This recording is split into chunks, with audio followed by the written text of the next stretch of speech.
আসসালামু আলাইকুম। আপনারা ভাবতেছেন এগুলো আমি কি দেখাইতেছি, আসলে আপনারা আমার সাথে থাকেন, দেখেন এগুলা দিয়ে কি তৈরি হয়। তারপরে আমি এগুলা গণনা করলাম কারখানায় আসলে একটা কথা বলতে কি, বৃষ্টির মধ্যে সবকিছু বন্ধ হয়ে গেলেও আমাদের কারখানার কাজ কিন্তু চলমান।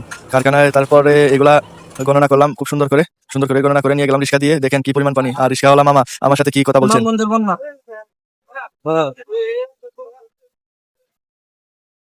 ভাই আমি জানি সত্যি কথা আমি জানি পানি এমন মোটামুটি চলে গেছে গা।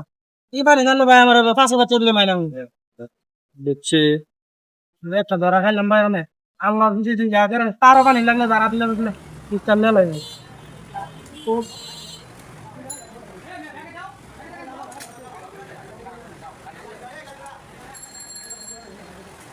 এগুলা তো আগেই দেখাইছি, এখন নতুন করে আবার কি দেখাবো। তবে একটা জিনিস, এই যে দেখেন আগে দেখাইছিলাম একটা, এখন হলো দুইটা একটার সাথে আরেকটা আটা দিয়ে জোড়া লাগানো হয়েছে।